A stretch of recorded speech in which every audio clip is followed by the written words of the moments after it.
The Texas heat was fierce, but it was nothing compared to the weight pressing down on Charlie Woods as he stepped onto the first tee at the U.S. Junior Amateur. Just 16 years old, surrounded by a gallery packed shoulder to shoulder, cameras locked in, phones raised, every move watched, every swing judged.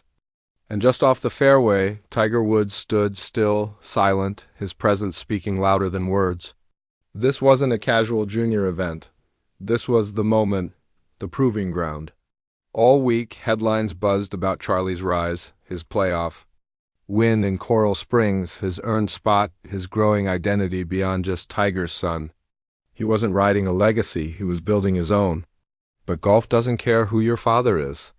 It doesn't bow to pressure or pedigree, and under the brutal spotlight, the game bit back. His first tee shot went left, the second hole brought a double bogey, and by the turn at Trinity Forest, the round was spiraling. By the end, his scorecard read 81-11 over par, tying him for 242nd out of 264, a tournament built for stars, and Charlie found himself near the bottom. Tee shots were erratic, approaches off, and even his usually steady short game looked shaken. Not even Tiger could have seen this coming. Multiple double bogeys, including a disastrous 4-putt on the par 3 7th, erased any flicker of early momentum. The rhythm vanished. Confidence cracked. Every swing looked unsure, every shot a fresh reminder of just how unforgiving this game can be. But then, on the back nine, a glimmer. A birdie on 11, clean drive, crisp iron, 1-putt finish. A flicker of hope.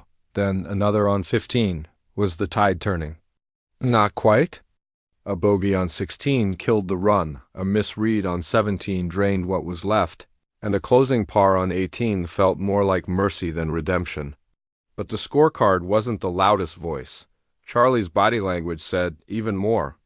As Yahoo Sports put it, he walked slower, slouched, trailing his playing partners by a step, glancing toward Tiger, then away again. The weight was heavy, not just from the round, but from the legacy he was carrying.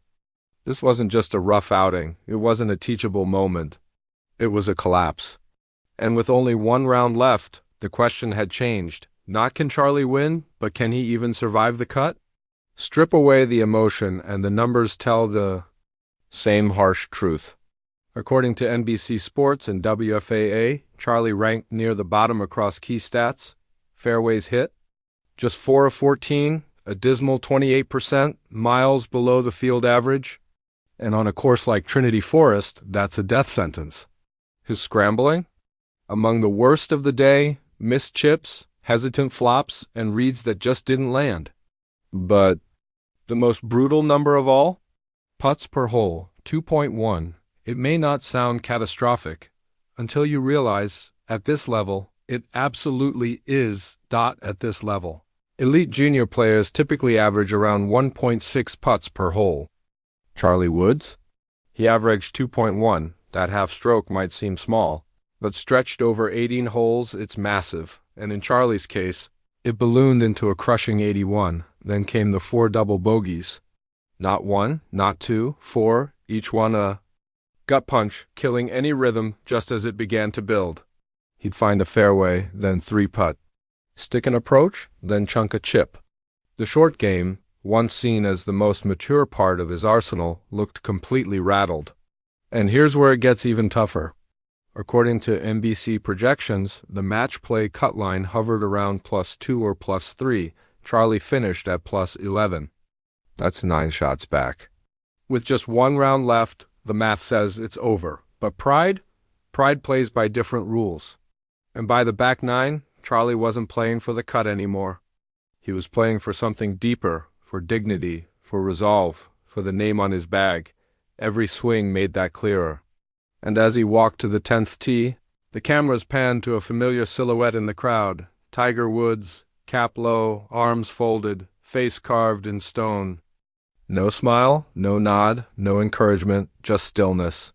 AFP and Yahoo Sports nailed it. This wasn't the animated, supportive Tiger we'd seen at the PNC or during Charlie's junior events.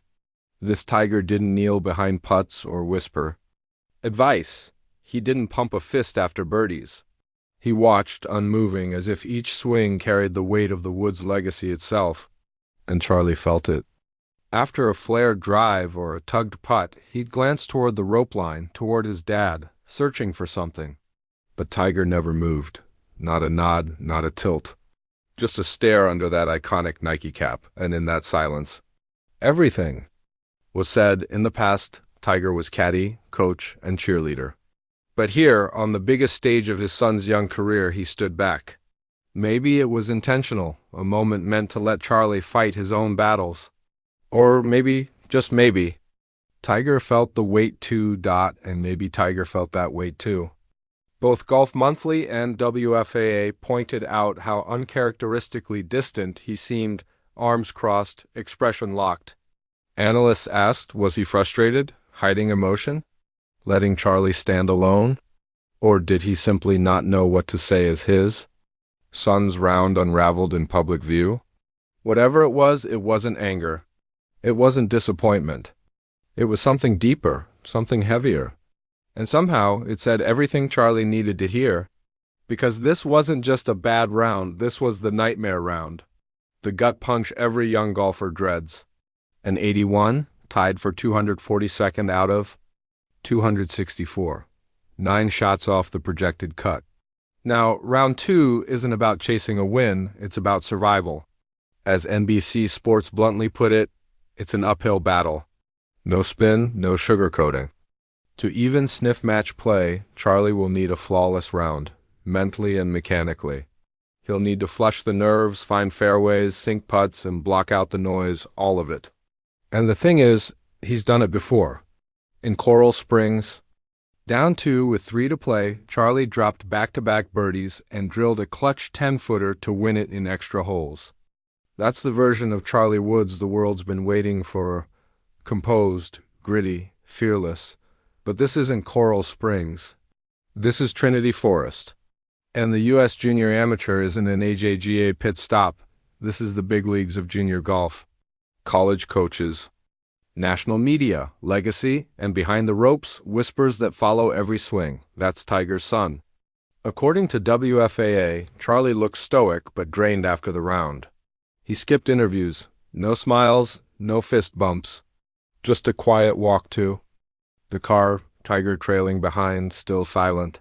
Now it's no longer just about recovering strokes. It's about reclaiming confidence. And that's the real question. Is this just a tough day that every great player faces? Or is it Charlie Woods' first true lesson in how brutal this game can be? The scorecard told part of the story. Tiger's silence told another. But Charlie's next round? That'll tell us everything.